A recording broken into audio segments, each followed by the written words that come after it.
Hola, mis amores. Welcome to Inner Joy with Yanori. So this year, I've chosen to give myself inner joy from my 38th birthday.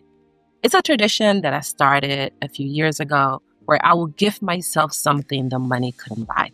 I will give myself a behavior or a shift that I desire for my life. In the past, I gave myself the year of ease. I gave myself a year of letting things be easy for me. I gave myself the year of thank you. And this year, the answer is inner joy. So today I'm going to tell you my story. We're going to talk through the things with joy. And at the end, I actually want to share with you the ritual that has helped me remain grounded, especially in those moments when it feels hard to be joyful.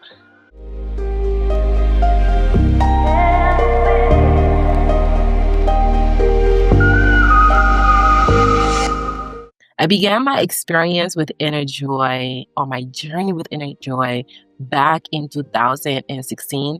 My favorite uncle was actually killed here in Honduras, and this person was my confidant. He was someone that I loved deeply. And if you're familiar with me, you've heard me talk about his life and his impact on me. And he's actually the reason why I am focused on inner joy today on my 38th birthday, because as you're watching this video, it's actually my birthday. I'm releasing these on my birthday. When my uncle passed away, I went through a period of 8 months of depression. And during that time, my husband ended up sitting with me and chatting. He said to me, "I don't think this is what your uncle would have wanted for you." It was the first time I paused and thought about what my uncle actually would have wanted for me. And I remembered what my uncle used to tell me all the time when we used to chat. He used to tell me, "I want you to do what brings you joy. I want you to do what lights you up. Don't focus on what society wants you to do. I want you to do what you want to do." And I thought about his words, and I paused, and I realized that I had no idea what brought me joy.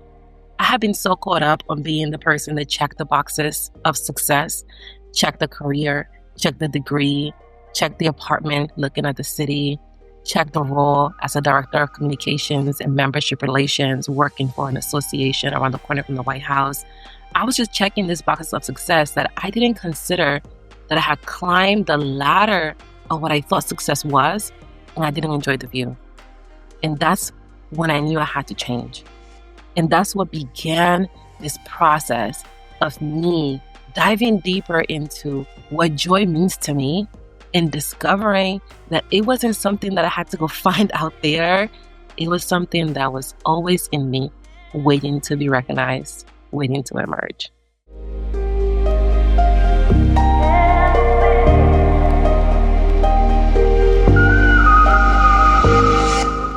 2017 was a big year for me. It was a year after my uncle had transitioned, and it was also the year I turned 30. And when I turned 30, I feel like everybody be talking about how you turn 30 and then you start to think about things differently and all of that, and that was definitely my experience.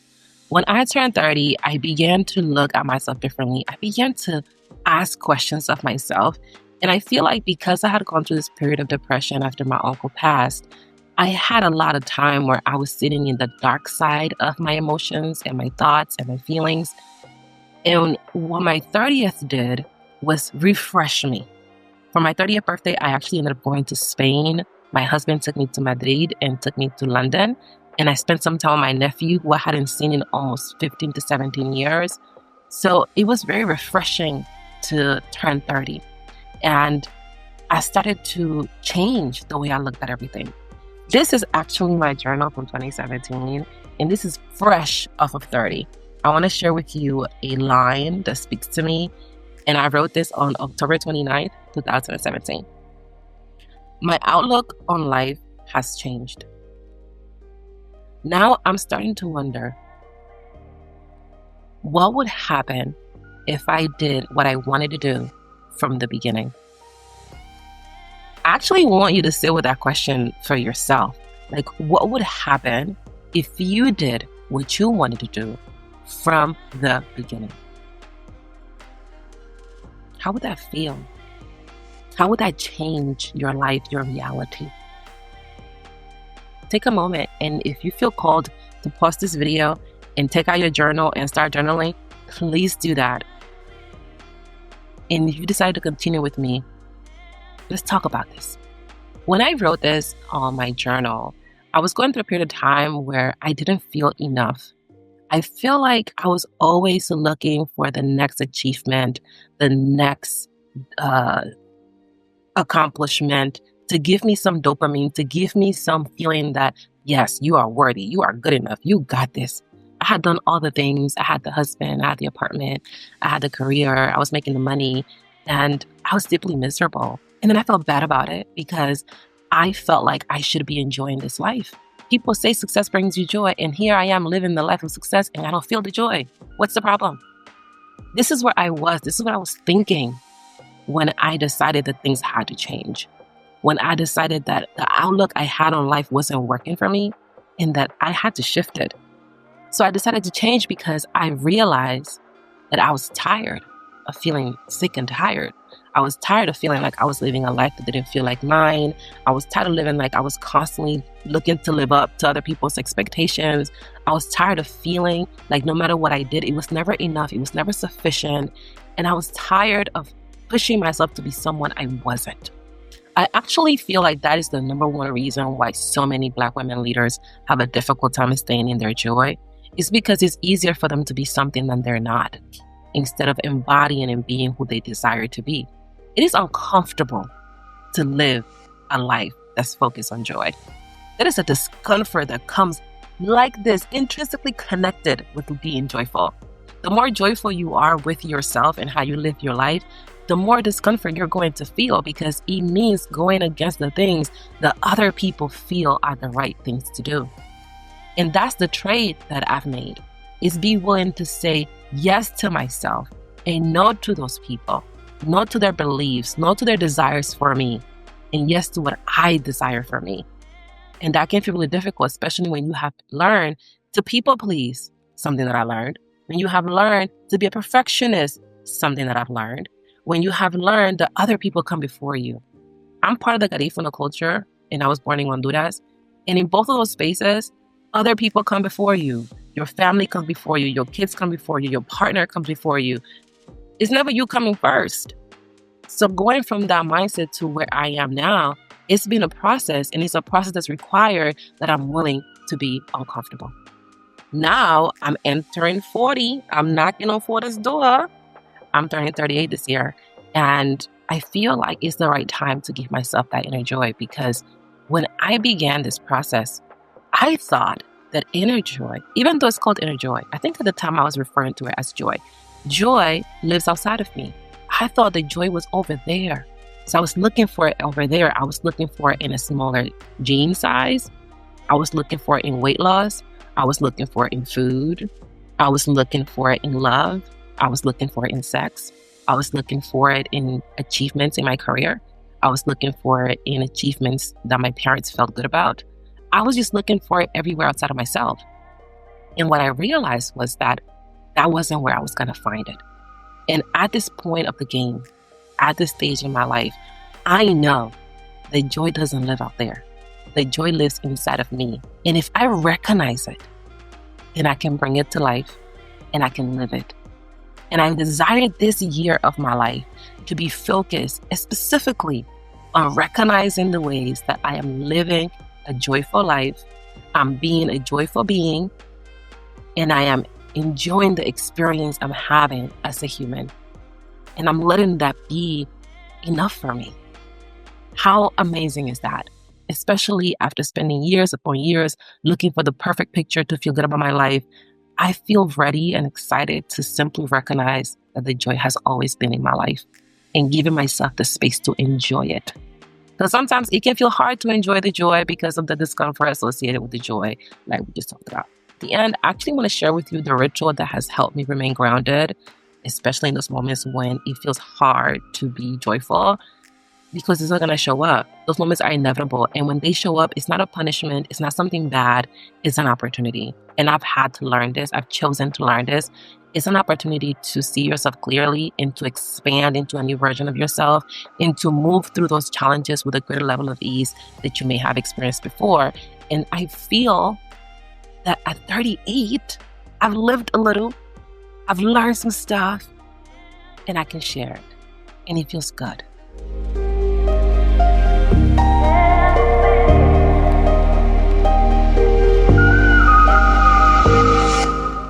I believe there are two ways of tapping into your joy: by doing the things that bring you joy and by doing the things that don't bring you joy.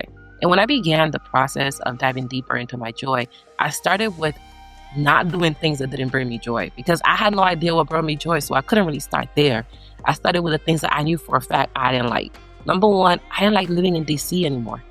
The job was fine. I was doing great work and I was making money. At the same time though, I was done. It didn't feel aligned anymore. And I had this visceral reaction that it was time to move. So a big part of the beginning was to determine what was I doing that I didn't like doing, and how could I stop doing it? So I didn't like living in DC. I wanted to move somewhere else. I was really blessed because my partner and I are such a vibrationally aligned couple that even at the beginning, I told him I wanted to move from DC, and I think I said Florida, and he wasn't ready. Within a week, he was ready. So things started to unfold in my favor the minute I started to listen to my inner voice and trust myself. And that's another reason why I really believe in the power of trusting yourself.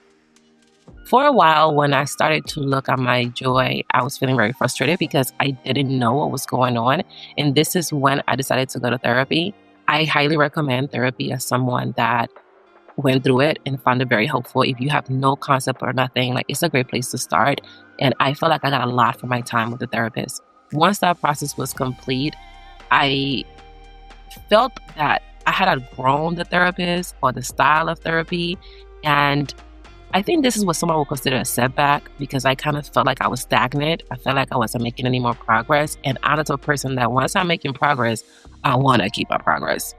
So I made a bold decision that I was going to stop seeing the therapist and just go figure out on my own. Just go look at myself, look at who I become, reflect and journal and see what's going on underneath the hood. And that really changed everything. I feel that became one of the main moments in my life where I took responsibility for myself and I led myself and I decided to do something for me. And it was a turning point because I started to see all the things I was doing and how I was showing up and all the ways I was judging other people because I was judging myself that way. It opened me up to become aware of how I was acting versus how I thought I was acting. And that was mind-blowing because there were so many things I didn't know I was doing that I was doing. There were energies I was engaging in that I didn't know I was engaging in, like the victim energy. Like I used to take a lot of things personally, holding a lot of grudges, trying to control other people instead of focusing on controlling myself. That energy was very strong for me. That's when it actually felt the hardest to sit in the joy because I was learning so many things about me that I didn't even know were there. It was so uncomfortable to see myself under this new light and perspective. I had a really hard time. I didn't know who I was seeing. I didn't know who I was meeting. There was a lot of discomfort with that. In those moments, I remember feeling a lot of doubt, a lot of fears of abandonment. What if the thing that brings me joy is the reason why somebody want to be my friend or they want to be in my presence? A lot of doubt. I learned to really consult people with my decision-making process and looking for advice before making a decision. A lot of shame for not feeling like I was being good enough or not feeling like I'm upholding the expectations people have of me. This was very, I could say, dark space because it required that I went in and I looked at the uncomfortable things about this process. I looked at the parts of me I didn't like, and that was very uncomfortable. It was very hard to be joyful during that time because I felt like I was a failure. And that was a big fear of mine, feeling like a failure, being a failure. So it really forced me and invited me. It didn't force me. It invited me into seeing myself under a different light so I can do something about the things I didn't like. I started to see that the joy wasn't something that I was going to get overnight. It was something that happened in the moments. It started in the moments where I would choose to see my husband's perspective and instead of taking his actions personally. It is in the moments when I'm choosing to keep boundaries with people and be the boundary instead of getting upset that they are testing the boundary. It became evident to me that joy wasn't something that was just going to fall in my lap. It was in the daily decisions. It was in the moment to moment. It was in the, what am I doing to bring that joy out? What am I bringing to the table? It reminds me of this quote from A Return to Love, a book by Marianne Williamson. And she says, only what you're not giving can be lacking in any situation. And I started to look at, am I bringing the joy? Am I bringing the joy? Am I bringing the joy? And I realized that the joy had to be brought in those moments to moments, in those daily decisions, instead of what I thought it was going to be, which it was a full overhaul overnight.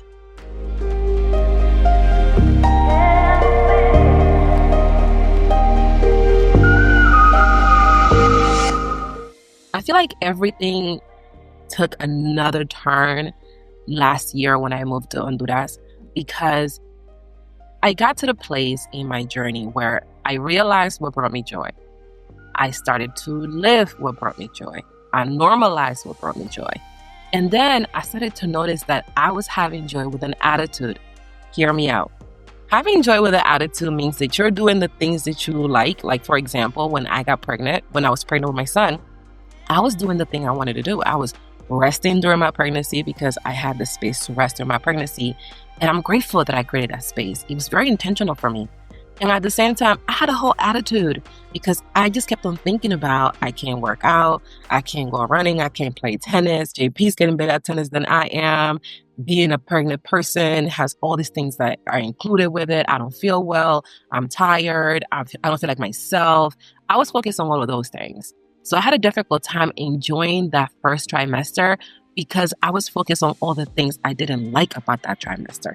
And that's one of the things that happens when you're identifying your relationship with joy. You go through those type of experiences. So having been through all of that, now I know that there can also be moments when it's difficult to enjoy the joy. You hear me? You can find what brings you can identify what brings you joy. You can start to live what brings you joy. You can normalize living what brings you joy. And then you can realize that you also get to enjoy what brings you joy. You can enjoy the discomfort. You can enjoy the difficult conversations. You can enjoy the process of choosing yourself over and over again. And that's where I am right now. And moving to Honduras has shone light on why inner joy is my nature. I used to think, again, I told you, I used to think he used to live out there. And a part of me, I feel like I still thought that, even though I know all the things and I've experienced all the things I just shared with you, there's a part of me that very much felt that I was missing to get the joy. And then I moved back home. And when I moved back home, I started to spend more time with my Garifuna culture. I go to the pueblo to see how everybody's doing. I'm partaking in our traditions. And I realized something really powerful. Garifunas, very joyful people. Even during funerals, we find ways to welcome in the joy. There's a tradition called the velorio, and that's a tradition that when somebody passes away, there are drums, there's dancing, there's singing, all to support their transition, all to bring the family together, all to be able to fellowship during a time that can be very difficult for us. That's ancestral wisdom. It's one of the things I'm going to be doing here on this channel is to talk about Garifuna ancestral wisdom and the preservation of those traditions because they're unlike anything else. And it's very important for me that we preserve these traditions. And knowing that we are joyful people has given me a newfound freedom because I thought about La Feria. In August, we do this fair. It's not like a fair how you probably think it's a fair if you're from the United States.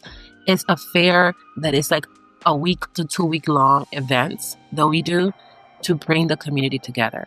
There are soccer tournaments, there are parties, there are coronations, there are different events, something we call Carrera de Cinta, there's Maipol, there's all the traditional foods that are also eaten during that time. You get to see people that you haven't seen in years because they come down for that time. And the whole purpose of this activity, of this period of time, is fun, is joy. And I just felt so liberated. I felt so grateful. I felt so inspired when I realized, oh no, we are a joyous people. I come from an ethnic group of joyous people. I come from a generation of joy. And I just felt so free to tap into that joy. And that's another reason why I'm gifting that to myself this year is because I've recognized that it's something that I didn't think it was mine. And now I've seen the ways in which it's my nature. Joy is not only my birthright, it is my nature. And I'm tapping all the way in for year 38. I've been in this space for 14 years. And I've learned a lot about what it takes to live a life that's joyous. I've been blessed to connect with my culture, and that has reminded me of how much joy is embedded in the Garifuna culture.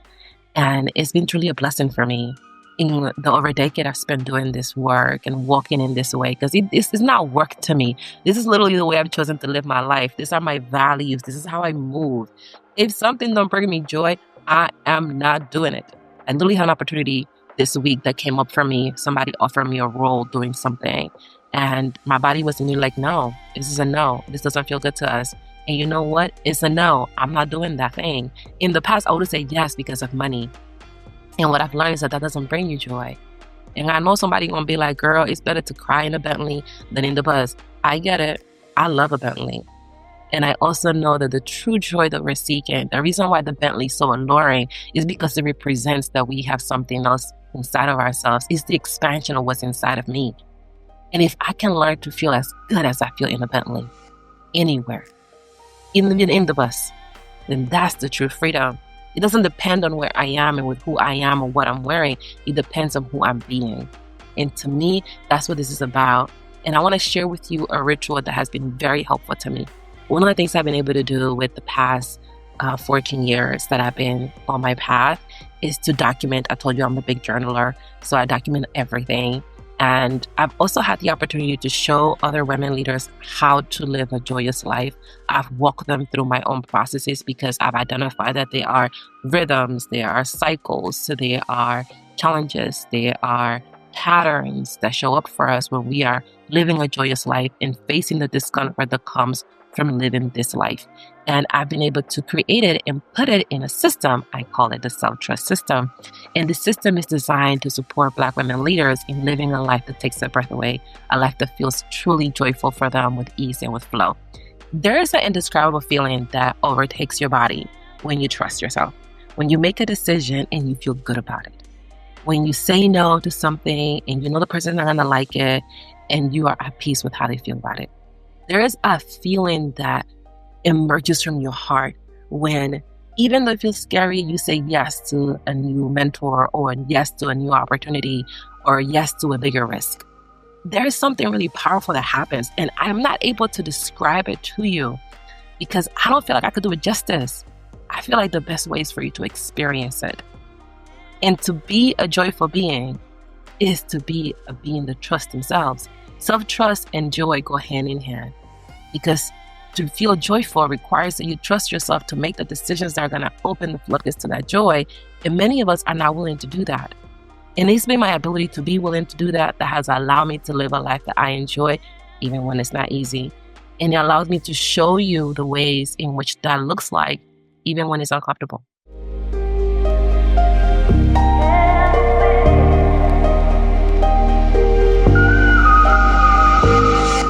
One of the things that we've done in this system is to boil down what is a ritual that you can do to help you anchor in your joy, no matter what's going on, especially when it feels hard, when you want to judge yourself, when changes are happening, when you don't like how the way things are going and you feel like you're not enough. And this is a ritual that was birthed in 2015, specifically around meditation. I was looking to increase my meditation or tap into my meditation. I had read all about the monkey mind and all of that and how much it was going to help me. And I was like, okay, I'm all in. There was only one problem. I was busy. I used to leave my house in the Bronx at 5 a.m., go work out in Harlem with my clients, and then work out by myself. Then I used to go to my job that started at 9 o'clock. Then I used to, I used to get off work around 4 to 5. I used to go to school, I was doing my master's, and then come home to start all over again, do homework and all of that. So I don't recommend, first of all, doing all of that. I did it and it was insane. And what I can tell you is that I was exhausted and I felt like I didn't have time. I was using every minute of the day. I was literally burning myself out and didn't even know it. And what became evident was that meditation could help me. So I was like, I'm going to start meditating. I got the Calm app and I'm like, I'm going to do my meditation. And y'all, I can't even lie. I was like, what y'all want from me? I don't have time. I don't have time. I don't have time. That's what I kept on telling myself. I don't have time. And eventually I decided, you know what? I have 2 minutes. If y'all got a 2-minute meditation, I'm going to start. And that began this transformation for me. Just with 2 minutes of meditation, I was able to start to anchor myself, to look at the monkey mind, to look at the thoughts, to start to see things differently, to have aha moments. I wasn't having that before because I thought well-being meant physical well-being and nutrition. So I wasn't meditating. I wasn't focused so much on my mindset as much. I was focused on working out and eating healthy and meal prepping. And this became the beginnings of that. I started to look at what was beneath the surface, and things really started to accelerate for me because I was doing that. And it started with 2 minutes of meditation. And slowly I transitioned into applying that into my journaling, 2 minutes of journaling, into my workouts. 2 minutes workout is enough because I used to work out a lot. I'm like, I don't have to be doing all of that. 2 minutes of reading to reprogram my mind and to expand my thinking. Those 2 minutes became enough. And I noticed something really powerful. When I would do one, I was doing the others. When I would pause to meditate, I was helping the energy move through the body. I was expanding my mind, and I was also reflecting. Everything was happening. So it became really powerful to do this exercise, this ritual, because it helped meet me exactly where I was in moments where I felt like my capacity was both expanding and shrinking at the same time. And I find myself in that space right now. I've actually recorded a whole video where I break down this ritual. So if you want to learn more, make sure that you click. The link should be somewhere here on the screen. And it also is going to be at the end of this video for you to click. So the ritual is called the 2-minute icon ritual. Why? Because to me, the word icon is a very powerful word. We usually associate it with people that are mavericks and rule breakers. We look up to them because they've done things that we ourselves may not have done. And I want to take that word. I want to empower myself through that word because I love that energy. And I feel like the Garifuna people, who are my people, bring that energy. We have done things that, people haven't done before. Our people, we were enslaved. So we have a different approach on how we view ourselves and our roots. We are just iconic people. And to me, an icon comes down to 4 things: intuitive, compassionate, open, in the now. So when I think about an icon, I think about people that are intuitive, extremely intuitive, not just Garifuna people. When I think about icons, I think about people like Steve Jobs. I think about people like Beyonce. I also think about people like Oprah. I think about people like LeBron James and Serena Williams. These are very intuitive people. They're also very compassionate people. And compassionate looks different to everybody. That can sense that there is a compassion to them and to their hearts. They're also very open people, open to new concepts, to new ideas, to new ways of doing things. And they're also willing to do it in the now. That's one of the core things that makes them so iconic, is that they operate in the now. And that's me. That's the women that I work with. That's what I envision. A world where we are showing up in the fullness of our intuitive nature, being compassionate, being open, and doing it in the now. Because when you do that, you are fully in your joy. And you are recognizing the joy in your life, and you're amplifying the joy in your life, and it feels amazing. And that's what the 2-minute icon ritual does. It helps anchor you in that practice. And it can start with as little as 2 minutes of reading, 2 minutes of meditation, 2 minutes of journaling, a slice of reflection, and 2 minutes of movement. Personally, I love to do this in the mornings. I feel like when I wake up in the morning, I pour me a yummy cup of tea, and I start journaling. There's something really yummy that happens. There's something really powerful that happens. I feel a calm that takes over my body, an ease that expands my mind. I normalize this frequency of excitement and pure bliss for my day. And that's why I like to do this in the morning. I'm at the point now where I do more than 2 minutes per each activity. At the same time, sometimes I don't do all 4 activities in the same day. I may do 1, I may do 2, I may do 3. It all depends on what my body's asking me for. What is my body requiring of me, inviting me to do? And I listen to that. That's the beautiful thing about this ritual, is that it connects you back to yourself. And when you're connected back to yourself, you can listen to yourself and operate from your own inner guidance, which is what I love about the 2-minute icon ritual. So you came, you watched, you learned. What should you do next? If you desire community right now, if you feel open to being witnessed, if you feel that it is time to be surrounded by other powerful women like you that are willing to do the uncomfortable thing in order to live the life that they truly desire and to recognize all the ways that joy is showing up in your life so you can expand that energy, then I want to invite you to be a part of Inner Harmony. It is a community. It's a beautiful sacred space that I am co-creating with God, and it's specifically for women that desire to do that, that desire to live a life where they feel seen, they feel heard, they feel felt, and they are joyful. So if you feel called to be a part of that, there is a link below this video in the description box you can click to join me. And if you just would love to learn more about the 2-minute icon ritual, there is a video right now on your screen that you can watch to learn more. Thank you so much for joining me for Inner Joy with Yanori.